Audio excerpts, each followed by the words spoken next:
जोहार। आजाद JPSC academy के आपके इस मंच पर मैं आप सभी का हार्दिक स्वागत करता हूं। राज्यसभा और लोकसभा के बारे में आज कॉमन सा जो अंतर है उसको देखेंगे। कई स्टूडेंट्स जब एग्जाम देने जाते हैं तो इन दोनों को लेके, ये राज्यसभा और लोकसभा को लेके काफी कंफ्यूज होते हैं, क्योंकि कौन सा प्रत्यक्ष है कौन अप्रत्यक्ष है ना, किसका उल्लेख किस आर्टिकल में है, और बहुत सारी बातें यहां से होती है, कौन स्थायी सदन है कौन अस्थायी सदन है, इसको लेके काफी कंफ्यूजन होती है। ये कंफ्यूजन आज मैं आपका दूर कर दूंगा। संसद के होते हैं 3 अंग, राष्ट्रपति, राज्यसभा, लोकसभा। बचपन से आप उल्टा ही पढ़ते आ रहे हैं, या तो पढ़ाने वाले की गलती मैं बोलूं या तो फिर पढ़ने वालों की गलती। क्या आप पढ़ते हैं अ में आकर आ, अ में आकर आ होता ही नहीं है, वो डायरेक्ट आ होता है। तो गलती क्या करते हैं बच्चे, पहले लोकसभा तब राज्यसभा, ये गलत पढ़ते हैं। तो इसको समझिएगा, पहले क्या होगा राज्यसभा। अब देखिए संसद का गठन जो किया गया है आर्टिकल 79 में, संसद स 7 न 9, संसद 79 हो गया, स से 7 और 9 से 9, संसद 79। उसके बाद क्या पढ़िएगा, अ में आकर आप पढ़ना छोड़ दीजिए, उसके बाद पढ़िएगा राज्यसभा तब लोकसभा। पहले राज्य आएगा तब ना देश आएगा, तो पहले राज्यसभा पढ़ना है। देखिए संसद का गठन आर्टिकल 79 के तहत होता है। राष्ट्रपति, राज्यसभा और लोकसभा, इसके 3 अंग हैं। इसके 3 प्रमुख अंग कौन कौन है। राष्ट्रपति, जिसका उल्लेख आर्टिकल 52 में कहा गया है कि भारत का एक ही राष्ट्रपति होगा, 5 गो नहीं होगा, एक ही होगा। राज्यसभा आर्टिकल 80, पहले राज्यसभा, उसके बाद फिर लोकसभा आर्टिकल 81। ये आर्टिकल 3 आपको 4 याद रखना है। पहला आर्टिकल 79 संसद 7 9, फिर दूसरा है 52, भारत का एक राष्ट्रपति होगा, ठीक है। राज्यसभा 80 और लोकसभा 81। अब देखिए भारत का जो संसद भवन बना था वो बना था 12 फरवरी 1921 ईस्वी को, क्योंकि भारत का संसद भवन पहले ही बन चुका था, मतलब हमारा जो देश का संविधान बना था उसके पहले जो ब्रिटिशर्स लोग बनाए थे। और अभी भी देखिएगा कई पुल हो गए, कई स्कूल हो गए, या कई ऐसे भवन हो गए जो अंग्रेजों का ही है, आज तक उसी में काम चल रहा है।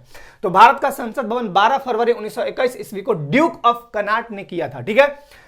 तैयार इसको करने में लगा था 6 वर्ष।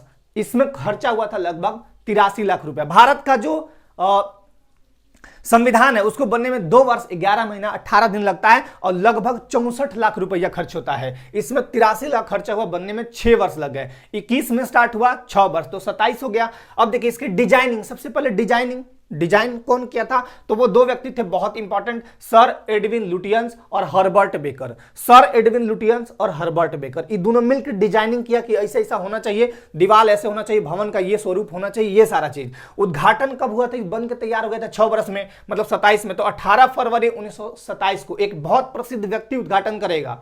ये बहुत बड़ा संसद भवन है, इसका उद्घाटन कोई प्रसिद्ध व्यक्ति करेगा, तो वो प्रसिद्ध व्यक्ति थे उस समय गवर्नर जनरल लॉर्ड इरविन। इतनी बातें याद रखिएगा। अब इसको समझते हैं, यही लोग गड़बड़ हो जाते हैं, ठीक है बच्चे, यही गड़बड़ होते हैं। आर्टिकल 80 क्या कहता है राज्यसभा के बारे में, ठीक। आर्टिकल 81 लोकसभा के बारे में। राज्यसभा का नाम पहले राज्यसभा नहीं था, पहले इनका नाम था काउंसिल ऑफ स्टेट। जब ये राज्यसभा का गठन हुआ था, गठन कब हुआ था, 3 अप्रैल 1952 को, ठीक। 3 अप्रैल 1952 को जब इसका गठन हुआ, उस समय नाम था काउंसिल ऑफ स्टेट। लेकिन तत्कालीन जो इसके सभापति थे, राज्यसभा का पदेन सभापति कौन होता है, उपराष्ट्रपति। तो उस समय पहले उपराष्ट्रपति जो थे सर्वपल्ली राधाकृष्णन, उन्होंने इसका नाम बदलकर राज्यसभा रख दिया 23 अगस्त 1954 को। कब रखा, 23 अगस्त 1954 को। इसकी प्रथम बैठक हुई थी 13 मई 1952 को। राज्यसभा और राज्यसभा दोनों 2 चीज है। राज्यसभा का मतलब हुआ राजा का दरबार, राज्यसभा का मतलब होता है राज्यों के प्रतिनिधि वहां पे अपना सभा लगाए हैं। राज्य की बात कौन सुनेगा, राज्यसभा। हमारी बात जल्दी लोकसभा नहीं सुनेगी, राज्यसभा, क्योंकि राज्य में हम किसको निर्वाचित करते हैं, तो विधायक को करते हैं। वही विधायक उठ के जाते हैं और राज्यसभा के प्रतिनिधि यानी सांसदों को, राज्यसभा के जो एमपी होंगे उनको निर्वाचित करते हैं, ठीक। चलिए इतनी बातें समझ में आपको आनी चाहिए। अब आते हैं, यह है परमानेंट सदन, अस्थाई सदन। मैं एक बार क्वेश्चन पूछा था कि राज्यसभा का कार्यकाल कितना होता है। राज्यसभा का कोई कार्यकाल नहीं होता है। कारण क्या है कि यह परमानेंट बॉडी है, परमानेंट बॉडी है, इसमें कोई कार्यकाल ही नहीं होगा। लोकसभा का कार्यकाल कितना होगा, 5 वर्ष होगा, क्योंकि हर 5 वर्ष बाद इसका विघटन हो जाता है, ऑटोमेटिकली खत्म कार्यकाल हो जाएगा अगला। जैसे 16वीं था, उसके बाद 17वीं अभी है, ठीक। चलिए अप्रत्यक्ष सदन, अभी तीनों चीज समझा देंगे। वरिष्ठों का सदन इसको बोलते हैं, काउंसिल ऑफ स्टेट बोलते हैं, उच्च सदन, द्वितीय सदन। अब इसको ऐसे नहीं समझिएगा, अब इसको यहां देखिएगा, समझिएगा। यहां हम लोग रहते हैं, हम भारत के लोग, ये हम हैं, हम वोटर्स हैं, लगभग 80 करोड़ मतदाता हैं हम। 1 मिनट इसको थोड़ा और कर देते हैं। यहां पे वोटर्स हैं, यानी हम हैं, और हमारी संख्या कितनी है, लगभग 80 करोड़ मान लीजिए वोटर्स। बढ़ते रहता है। वोटर्स का संख्या क्या है, दिन प्रतिदिन लोग बढ़ रहे हैं तो जनसंख्या के हिसाब से बढ़ते रहेगा। हम डायरेक्ट वोट देखिए किसको किसको देंगे, हम डायरेक्ट वोट अभी हम यहां देश की बात कर रहे हैं, अभी लोकल स्तर पे यानी स्थानीय स्वशासन में नहीं जाके यहां दिखा रहे हैं। सबसे पहले तो सांसद को देंगे, महोदय सांसद महोदय। ये किसके होंगे, इनको बोलते हैं एमपी। एमपी मतलब मेंबर ऑफ पार्लियामेंट, पार्लियामेंट मतलब संसद, मेंबर मतलब सदस्य, पार्लियामेंट के सदस्य, तो एमपी मतलब सांसद। अब देखिए ये कौन होंगे, तो लोकसभा के, किसके होंगे, लोकसभा के। तो लोकसभा के जो मेंबर होंगे, आप वोट जब करते हैं तब देखे होंगे वोट कौन कर सकता है, जिसका निर्वाचक लिस्ट में नाम हो। कौन करेगा, जिसका उम्र 18 साल हो, लेकिन पहले तो 21 साल था। तो ध्यान दीजिएगा 21 से घटाकर 18 वर्ष किया गया 61वां संविधान संशोधन, जो 1988 मतलब 1988 द्वारा लाया गया था। लेकिन ये इंप्लीमेंट कब हुआ था, लागू कब हुआ था, तो लागू हुआ था 28 मार्च 1989 को। इसलिए कभी कभी देखिएगा 61वां संविधान संशोधन 1989 लिख दिया जाता है। खैर 61वां संविधान संशोधन एक्चुअली था 1988, उस समय संशोधन हुआ, लेकिन यह प्रभावी हुआ था 28 मार्च 1989। इसी दिन से उम्र जो है 21 से घटाकर वोटर्स का 18 कर दिया गया था। अब यहां पे देखिएगा हमने क्या बोला, एक बार फिर से इसको थोड़ा फ्रेश कर देता हूं मैं, ठीक है। अब वोटर्स है यहां पे हम देते हैं एमपी को वोट। एमपी कौन होंगे, तो लोकसभा के, ठीक है, लोकसभा के एमपी जो भी होंगे। जैसे झारखंड की बात करें तो झारखंड में लोकसभा के 16 मेंबर हैं, 16 को हम लोग डायरेक्ट वोट करते हैं, ठीक। अब यहां हम एक और वोट देते हैं, ये देते हैं एमएलए को, मेंबर ऑफ लेजिस्लेटिव असेंबली, मतलब विधानसभा का सदस्य, यानी हम इसको यूं बोल दे विधायक को वोट देते हैं ना, आप सभी विधायक को वोट देते हैं, डायरेक्ट वोट देते हैं। इसमें कोई ये थर्ड पार्टी नहीं आता, हम लोग डायरेक्ट जाते हैं, जिसका बटन दबाना हो दबा के निकल जाते हैं। एमपी में भी वही चीज है, इन दोनों को डायरेक्ट वोट दिए। तो डायरेक्ट का मतलब क्या हुआ, प्रत्यक्ष।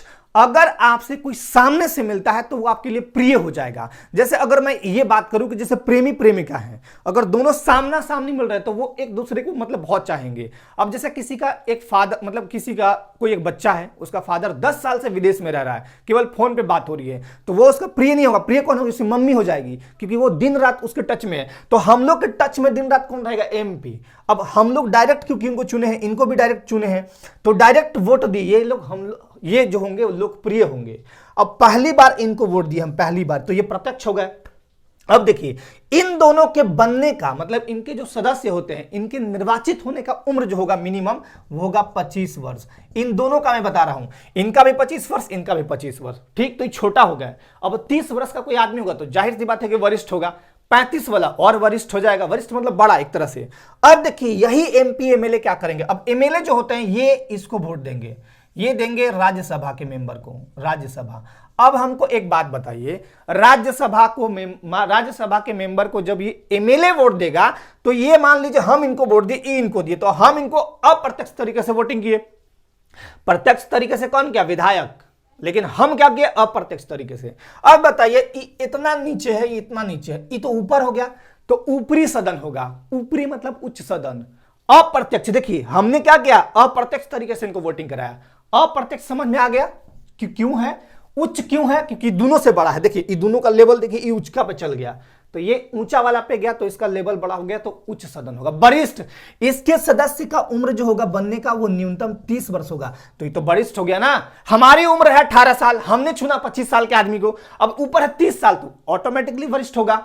द्वितीय सदन, अब देखिए पहला बार में पकड़ लिए इसको हम पहला बार में पकड़ लिए, लेकिन इसको 2 बार में पकड़ने में 2 बार छलांग लगाना पड़ेगा। एक बार उचक के यहां आना होगा, फिर दूसरा बार उचक के यहां आना होगा, तो दूसरा बार छलांग लगाएंगे, यानी ये द्वितीय सदन है। काउंसिल ऑफ स्टेट मैंने बता दिया इसको क्यों बोलते हैं, क्योंकि ये राज्यों का प्रतिनिधित्व करता है। राज्य के ही जो एमएलए कहां होते हैं, राज्य में होते हैं।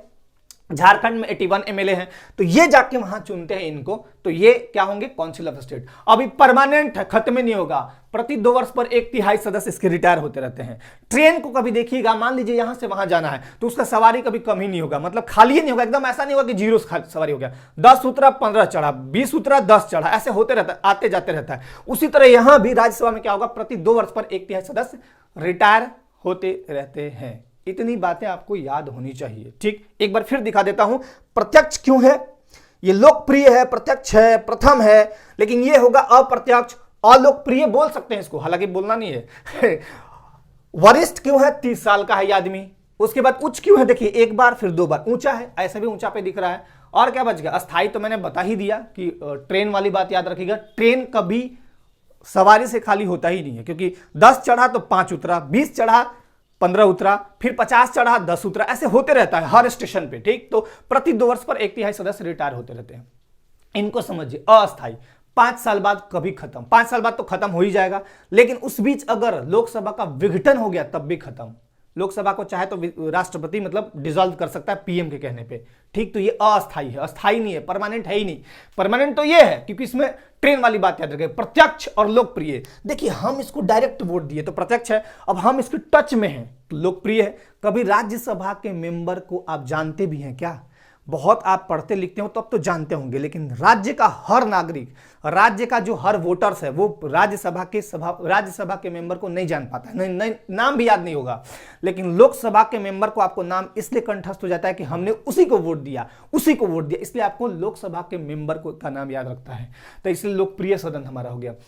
हाउस ऑफ द पीपुल, लोगों की सभा है, यहां सारे लोग अपना प्रतिनिधित्व दिखाते हैं। आप चाहे तो आप बन जाइए लोकसभा के मेंबर, कोई दिक्कत नहीं है, ठीक है ना, लोगों की सभा है। निम्न सदन, अब देखिए तो नीचा है ना, ये तो ऊपर है ना, तो नीचा ये हुआ, ये दोनों निम्न सदन है। अगर मैं बात करूं ये विधानसभा की, ये भी निम्न सदन है और लोकसभा भी निम्न सदन है, नीचे है।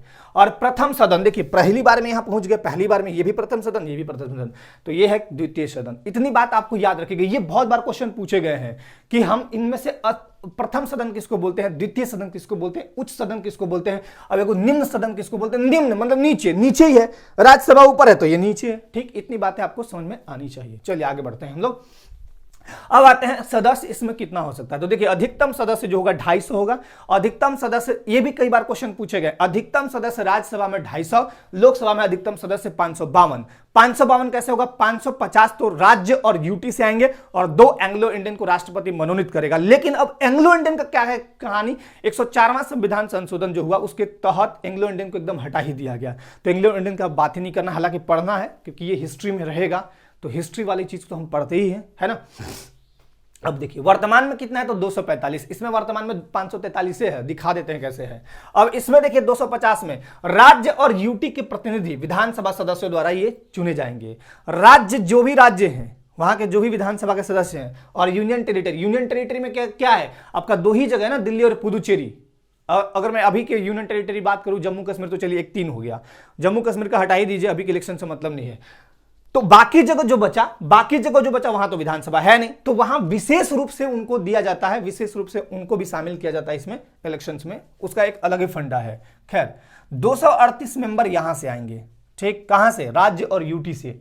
मतलब अगर मैं बात करूं राज्य और टोटल यूनियन टेरिटरी मतलब संघ शासित प्रदेश या केंद्र शासित प्रदेश, यहां से टोटल सदस्य कितने आएंगे, 238। कौन चुनेगा इनको, तो विधानसभा के सदस्य चुनेंगे, विधानसभा के जो निर्वाचित सदस्य हैं वो चुनेंगे इनको। ठीक, सर्वाधिक जो आते हैं सदस्य, जो सर्वाधिक सदस्य आते हैं राज्यसभा के, वो आते हैं यूपी से, क्योंकि यूपी की जनसंख्या सबसे ज्यादा है। ठीक, झारखंड से कितने आते हैं, तो 6 ही आते हैं। यहां यूपी से कितने आते हैं, 31 मेंबर। 12 सदस्यों को राष्ट्रपति मनोनीत करता है जो कला, साहित्य, विज्ञान, समाज सेवा आदि में विशिष्ट ख्याति प्राप्त किया हो, उसको नॉमिनेट करता है प्रेसिडेंट। तो वर्तमान टाइम में अगर मैं बात करूं तो यह है 245। चलिए यहां पे देखते हैं अधिकतम सदस्य संख्या। अब देखिए लोकसभा लोगों का सभा है, लोग ज्यादा हैं कि मंत्री ज्यादा हैं, बस इतना याद रखिएगा, लोग ज्यादा हैं मंत्री कम है। तो ये राज्यसभा है, और वैसे भी याद रखिएगा लोकसभा में बहुत ज्यादा मेंबर होंगे, राज्यसभा में कम होंगे, लोकसभा में ज्यादा मेंबर होंगे। 552, वर्तमान में 543। अब 552 कैसे आए, राज्यों के प्रतिनिधि, जो भी राज्य हैं वहां से 530 मेंबर आएंगे जनता द्वारा प्रत्यक्ष रूप से निर्वाचित। जैसे झारखंड से हम 16 को भेज दिए, सॉरी 14 को भेजे, झारखंड से कितना को भेजे, 14 भेजे। यहां पे ध्यान दीजिएगा, अगर मैंने 16 बोला हो तो वो गलती है, 14। ठीक है, झारखंड से कितने गए, 14 गए। झारखंड से कितने गए, 14, तो 14 यहां से गए। सर्वाधिक कहां से जाएंगे, यूपी से। यूपी से कितना जाएंगे, 80। यूपी से कितना जाएगा, 80। यूटी यूनियन टेरिटरी से 20 सांसद जाएंगे। तो 530 और 20 550, और 2 एंग्लो इंडियन को राष्ट्रपति मनोनीत करते थे पहले आर्टिकल 331 के तहत, लेकिन अभी 104वां संविधान संशोधन के तहत खत्म हो गया। चलिए यहां तक तो कोई दिक्कत नहीं है। अब मैं बात करूं वर्तमान में 543 है, तो ध्यान दीजिए 530 यहां तो फिक्स है। अब बच कितना गया, तो 13, 530, 10, 40, 3, 43, 13 यहां से आते हैं बस, और ये 2 हटा ही दीजिए। हो गया, यहां तक कोई दिक्कत नहीं। अब सदस्य जो इसके मेंबर होंगे, जो ये मेंबर दिख रहा है 245 या 543 जो, उनका अर्हता क्या होगा? तो पहला भारत का नागरिक हो, राज्यसभा का देख लीजिए, न्यूनतम उम्र 30 वर्ष, अभी मैंने दिखाया भी था, और संसद द्वारा पारित किसी विधि के अधीन निर्धारित अर्हता वो रखते हो, वही यहां पे मतलब उम्मीदवार के रूप में खड़े होंगे। कार्यकाल इनका, सदस्यों का कार्यकाल ध्यान दीजिएगा, जो सदस्य हैं यहां पे, इनका कार्यकाल क्या होगा? 6 वर्ष। मैं राज्यसभा का कार्यकाल नहीं बता रहा हूं, राज्यसभा का कोई कार्यकाल नहीं होता क्योंकि ये परमानेंट बॉडी है, स्थायी सदन है। लोकसभा का कार्यकाल क्या होगा? 5 साल। लोकसभा के सदस्यों का कार्यकाल क्या होगा? 5 साल। ठीक, ये दोनों बातें। अब इनका चुनाव प्रणाली देखते हैं। अप्रत्यक्ष तरीके से होगा चुनाव, हमने इनको दिया, ये इनको दिया, तो अप्रत्यक्ष। निर्वाचक मंडल में कौन कौन शामिल रहेगा? इनके निर्वाचक मंडल में विधानसभा के निर्वाचित सदस्य शामिल रहेंगे। इनको वोट कौन देगा? हम तो देंगे नहीं, तो एमएलए, विधानसभा के जो निर्वाचित यानी इलेक्टेड मेंबर होंगे वो देंगे। और कैसे देंगे बताइए? अब बताइए, झारखंड में 81 गो है, यूपी में 403 विधानसभा सीट है, तब तो ये तो गड़बड़ हो गया ना। तब तो फिर यूपी वाला आदमी जिता देगा फिर भारत में जिसको जिताना चाहे। तो उसलिए क्या किया गया है? आनुपातिक प्रतिनिधित्व प्रणाली। ये कभी मैं बताऊंगा आराम से, प्रेसिडेंट के इलेक्शंस में भी ये चीजें होती हैं। द्वारा एकल संक्रमण नियम। अब एकल संक्रमण, सिंगल ट्रांसफरेबल वोट सिस्टम क्या है? उसमें क्या किया जाता है? जैसे मान लीजिए, यहां पे दिखा देता हूं मैं, 4 व्यक्ति हैं, जैसे मान लिया जाए 4 व्यक्ति हैं, देख लीजिएगा यहां पे 4 व्यक्ति हैं, ठीक, ABCD, A B C और D। मान लीजिए इन चारों लोग खड़े हुए हैं राज्यसभा के मेंबर बनने के लिए। इनको वोटिंग जब किया जाएगा, जो भी एमएलए हैं वोट करेंगे, इनको मिला मान लीजिए 30% वोट, इनको 25%, 30 20 50 55 55 और 5 40 10 50 सॉरी 60 और 40% इसको ले लीजिए, 30 20 50 60 70 सॉरी 30 ही यहां बचेगा ना, जो भी। अब देखिए इसमें देखा जाएगा, मान लीजिए इस तरह से वोटिंग, मतलब एक एमएलए जाएगा, वो 4 अगर उम्मीदवार खड़े हैं तो चारों को 1 2 3 4 वरीयता अनुसार देगा। मतलब पोस्ट प्रीफरेंस जो भरते हैं ना नौकरियों में, कि ए मेरा ये रहेगा, बी में ये रहेगा, सी में ये रहेगा, मतलब पहला ये रहेगा, दूसरा ये रहेगा, तीसरा, पहला मेरा रहेगा IAS, दूसरा IPS, तीसरा IFS, ऐसे भरते हैं ना पोस्ट प्रीफरेंस। उसी तरह यहां भी होता है।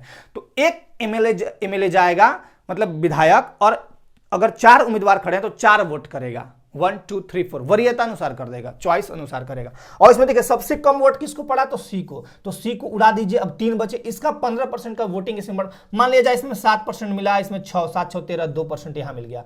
अब फिर इसको जोड़िए, ये हो गया 37, ये हो गया 31 और ये हो गया 32। इसमें सबसे कम कौन है? 31। इसको उड़ाइए, फिर इसका वोटिंग यहां जोड़िए, और जो ज्यादा ले आएगा वो विजयी हो जाएगा। यही है सिंगल ट्रांसफरेबल वोट सिस्टम। कभी डिटेल में इसको समझाएंगे, अभी फिलहाल मैं शॉर्ट में समझा दिया।